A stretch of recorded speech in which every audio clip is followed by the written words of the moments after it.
സൂപ്പർമാനെ അറിയാത്തവരുണ്ടോ? സ്ക്രീനിൽ സൂപ്പർമാനായി വന്ന് കോരിത്തിരിപ്പിക്കുകയും അതേസമയം യഥാർത്ഥ ജീവിതത്തിലും സൂപ്പർമാനായി മാറിയ ഒരു വ്യക്തിയുണ്ട്. 90s കിഡ്സായ നമ്മളൊക്കെ ആദ്യം സൂപ്പർമാൻ എന്ന കഥാപാത്രത്തെ കണ്ടത് ഇദ്ദേഹത്തിലൂടെ ആയിരിക്കും. ചെറിയ തടസ്സങ്ങളും പ്രതിസന്ധികളും വന്ന് ജീവിതത്തിൽ ഡിപ്രഷൻ അടിച്ചിരിക്കുന്ന സമയത്ത് നമ്മളെയൊക്കെ ഒരുപാട് ഇൻസ്പയർ ചെയ്യിക്കാൻ പോകുന്ന ഒരു Superman. The story of Christopher റീവ്. 100 Days 100 Stories, Day 45. കൂടുതൽ കഥകൾക്കായി ഫോളോ ചെയ്യുന്നവരും മറക്കല്ലേ.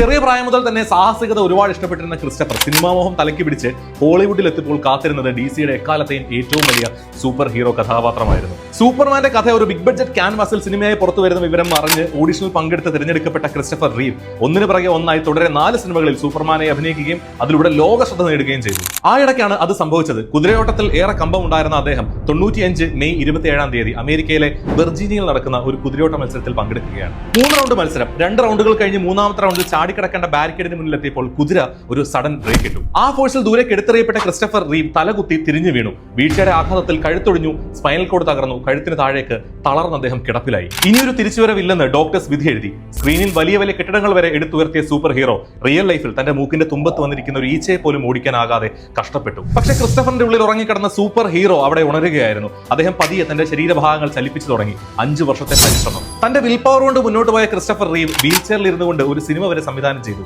5 Emmy നോമിനേഷൻസ് വരെ നേടിയ ഇൻ ദ ഗ്ലോമിംഗ്. പിന്നീട് അഭിനയ രംഗത്തേക്കും തിരിച്ചെത്തിയ അദ്ദേഹം 2004 വിട പറഞ്ഞു. 2024 അദ്ദേഹത്തിന്റെ ജീവിതത്തെ ആസ്പദമാക്കി സൂപ്പർമാൻ ദ ക്രിസ്റ്റഫർ റീവ് സ്റ്റോറി എന്നൊരു ഡോക്യുമെന്ററിയും DC പുറത്തിറക്കിയിട്ടുണ്ടായിരുന്നു. ജീവിതം പലപ്പോഴും അങ്ങനെയാണ്. ചിലപ്പോൾ അതൊന്ന് ട്രാക്ക് മാറി ഓടിയേക്കാം. പക്ഷേ മനസാന്നിധ്യത്തോടെ അതിനെ തിരികെ പിടിച്ച് മുന്നോട്ട് യാത്ര ചെയ്യുന്നവരാണ് യഥാർത്ഥ സൂപ്പർ ഹീറോസ്.